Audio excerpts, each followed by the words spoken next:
अच्छा सर, एक बात बताइए, आप विपक्ष के लीडर हैं, आपने क्या किया कोटली पंचायत के लिए? आप तो कहते हैं कि विपक्ष ने ये किया वो किया, आप बताइए। कि एक पंचायत की बात नहीं, मैं पूरी जिला की बात आपको कहूंगा कि एक हमारा जो सलाल प्रोजेक्ट है, वहाँ हमारे गरीब लोगों की जो लैंड है उस डैम में चलेगी। और सबसे पहले मेरा ये मुद्दा रहा कि मैं क्यों ना इसकी डिमार्केशन कराऊं और अपने गरीब लोगों का हक है उनको दिलाऊं।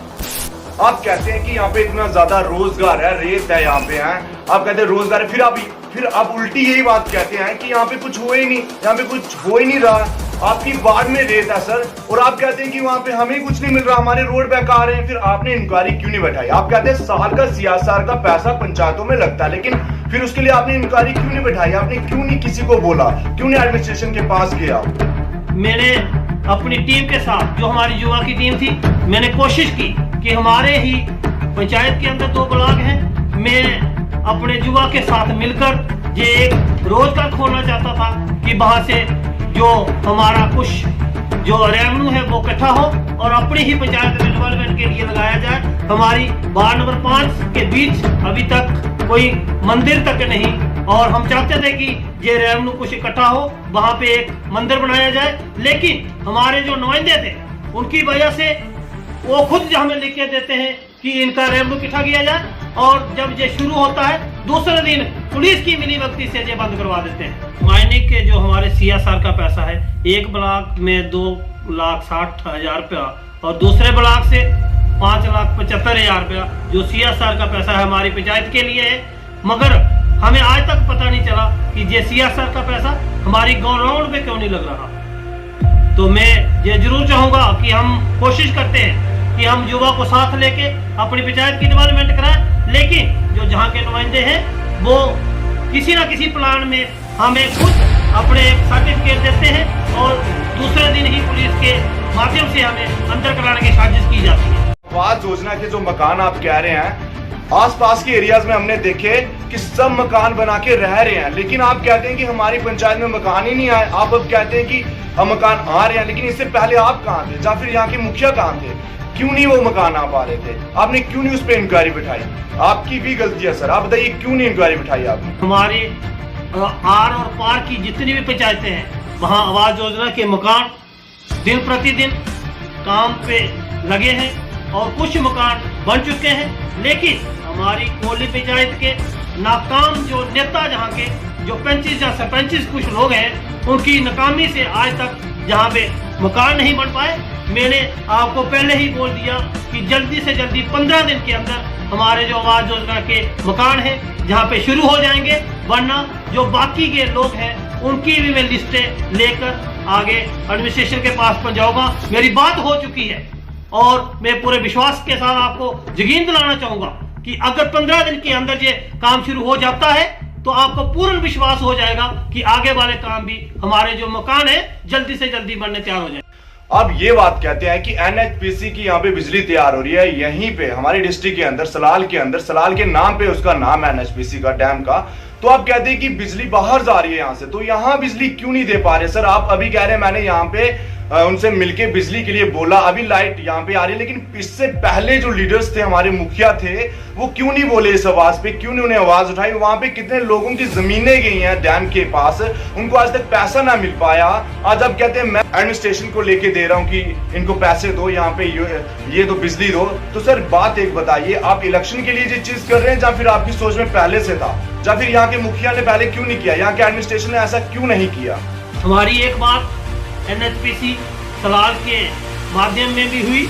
मैं आपको एक क्लियर बताना चाहूँगा कि हमारी एक चिट्ठी, जो हमारे सलाल प्रोजेक्ट के लिए हमने एक मुद्दा, बहुत बड़ा मुद्दा, जेन्युइन मुद्दा था हमारा, कि हमें हमारे सलाल के अंदर ही रोशनी है, रोशनी तैयार हुई है, लेकिन सलाल का गांव जो है अंधेरे में बिल्कुल पड़ा है। इसके लिए हमने जद्दोजहद करके एक यहाँ से लेटर जो दिल्ली PMO ऑफिस में भेजा, उसके बाद हमारे बिजली के जो CMD साहब थे वो ज्योतिपुरम में आए, उनसे हमारी मुलाकात हुई और वो लेटर आज वो अप्रूवल जो है, मैं आपको कहना चाहूँगा कि जहाँ से CMD साहब ने उसी वक्त टाइप करके हमारे गवर्नर महोदय को भेजा और उसके बाद वो लेटर वहां से सीएमडी के पास दोबारा चला गया। हमें पूर्ण विश्वास है कुछ थोड़े ही दिन के बाद मैं दोबारा इसके लिए सीएमडी साहब से जरूर बात करूंगा कि हमारी बिजली का जो मुद्दा था उसके ऊपर कहां तक काम पहुंच चुका है। लेकिन मुझे पूर्ण विश्वास है कि हो सकता है हमारे 6 महीने के अंदर अंदर हमारा जो सलाल एरिया है हमें बिजली जो है सलाल डैम की मिलनी शुरू हो जाएगी। और वहां पे रोल करते हैं रामलीला में। सर आप मेरे को बताइए कि रामलीला की आज तक आपने स्टेज नहीं बना पाए, वहां पे कुछ नहीं कर पाए। 7 साल पहले 8 साल पहले एक रामलीला की स्टार्टअप लेते हैं आप ही लोग लेते हैं, लेकिन आज तक आप इतना नहीं कर पाए। और वहां पे भी हमें बताया गया कि वहां पे भी मुखिया ने बोला था कि मैं अगले साल में ये स्टेज पूरी बन जाएगी, लेकिन वो स्टेज 8 सालों में नहीं बनी। और उसके आसपास का एरिया, मंदिर वहां पे, स्कूल वहां पे, वाटर वहां पे, नेचुरल वाटर है, पानी है, उसके आसपास का एरिया को आप संभाल नहीं पाए। वहां पे वेस्टेज ही वेस्टेज हो रही है हर जमीनों की, हर जगह की। हमारे मंदिर हमारे मतलब बेकार हो रहे हैं, वहां पे स्कूल हमारे ऐसे बेकार जा रहे हैं। रामलीला की स्टेज नहीं बन पाई और आप भी इनके साथ जुड़े हुए हैं रामलीला वालों के साथ, तो आपने क्यों नहीं आवाज उठाई इसके लिए, क्यों ना आपने बोला और क्यों ना इस चीज को आपने मतलब उजागर किया, इसके बारे में सर आप बताएंगे। सर आपने मुझे ये क्लब के लिए पूछा, मैं आपको कहना चाहूँगा कि जो हमारा क्लब है ये हमारे ही 2-3 जब हमारे भाई थे हम बैठ के बात कर रहे थे कि हमारी कोट पंचायत के अंदर अगर रामलीला होती है तो हम क्यों ना अपनी पंचायत के अंदर भी शुरू करें। जब हमने ये सोच बनाई, आज 8 साल उस क्लब को चलते हो गए। आपके माध्यम से कई बार आपने भी हमें देखा कि मंदिर की कंडीशन क्या थी।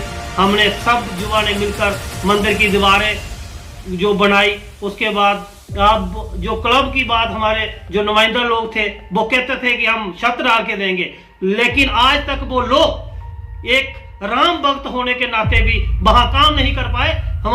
मैं आपको जो कहना चाहता हूं कि अगले साल क्लियर मेरी ये जो बात है, अगले साल स्टेज जो बन के तैयार हो जाएगी। मैंने जो अप्रूवल, कोशिश मेरी जारी है, लेकिन मैंने जो अप्रूवल शायद आपको उसी दिन बताऊंगा ये पैसा कहां से आ रहा है। और अगले साल ये क्लब जो बिल्कुल तैयार हो जाएगा और स्टेज बन के वहां से रामलीला की जाएगी।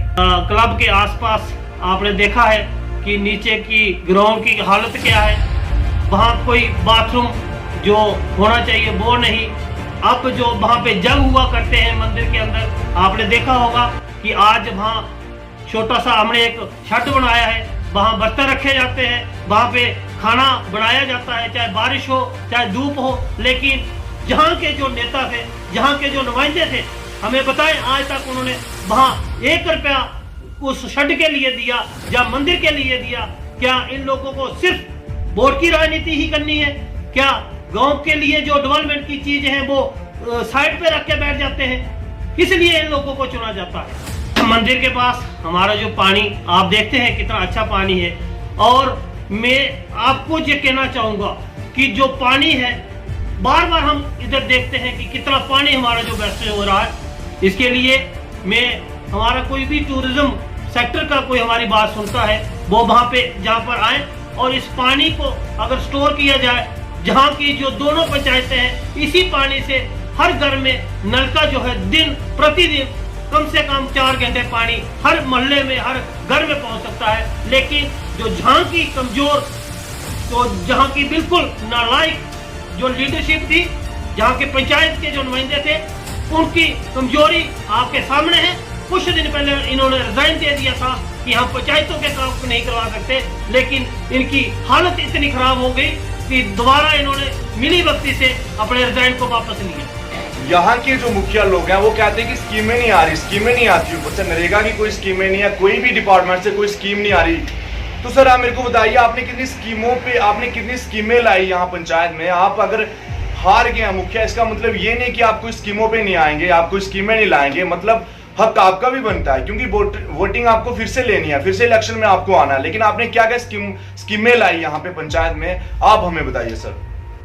देखिए सर, आपने स्कीमों के बारे में मुझे पूछा, मैं तो आपको ये कहूँगा कि आज से पहले जब डीडीसी की इलेक्शन हुए उसके बाद जितनी भी आज स्कीमें हैं, कितनी आपके माध्यम से सरकार की तरफ से कितनी स्कीमें, श्रम कार्ड हो गए, जो हमारे गोल्डन कार्ड हो गए, हमारे डोमोसाइल जो नई स्कीमें आई बनाने के लिए आप बात करें या आवास योजना के मकान की बात करें, या तो हमारे औरतों को सिलेंडर की बात करें, आपके कई बार आपने भी देखा होगा कि मैं अपनी देश से खासकर जो ईश्रम कार्ड है, बहुत ही हमारे जो लोग हैं उनको जरूरी है कि ईश्रम कार्ड जिसका होगा उसी को जो पक्का घर है मिलेगा।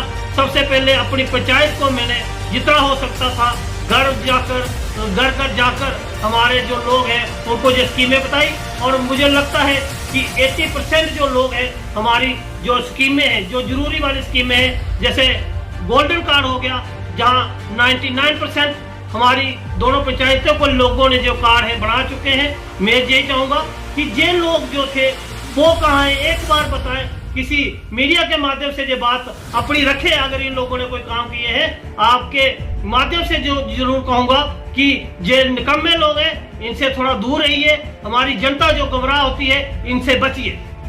तो सर बहुत बहुत शुक्रिया बातचीत करने के लिए आपको जेके लोड मीडिया में अर्थ इंडियन में। सर बहुत अच्छा लगा आपसे बातचीत करके, आप विपक्ष के लीडर, आपने बहुत सारी बातें बताई, बहुत सारे लोगों की आंखें खोली यहाँ की जनता की। आपका हम बहुत बहुत शुक्रिया अदा करते हैं। इस तरह से हमारे इंटरव्यूज चलते रहेंगे सर, आप अपनी बातें लेकर हमारे सामने रखिएगा। जनता तक जो बातें मतलब जनता को नहीं पता है वो आपने उजागर किया, आज हमें पता चला कि क्या क्या है, जनता की आंखें खोली आपने। बहुत बहुत शुक्रिया सर आपका। और जितने लोग देख पा रहे हैं यहाँ पे अपनी राय जरूर दें, चाहे वो किसी भी पंचायत के हैं, कि आपकी पंचायतों में भी ऐसा होता है, या फिर यहाँ की पंचायत के, यहाँ कोटली पंचायत के, तो आप अपनी राय जरूर दें कि क्या बात सच थी या झूठ थी, क्या आपकी पंचायत में भी ऐसा होता है, क्या आप अदर पंचायत के आपके भी नेता लोग ऐसे करते हैं आपके साथ, ये जरूर हमें राय दें। तो मैं आपको बता दूं, आप देखते रहिए जेके लोकल मीडिया। आज के लिए इतना ही, हम मिलते हैं आपको अपनी अगली वीडियो में। जागो लोगो जागो, आपके बच्चे बर्बाद हो रहे हैं।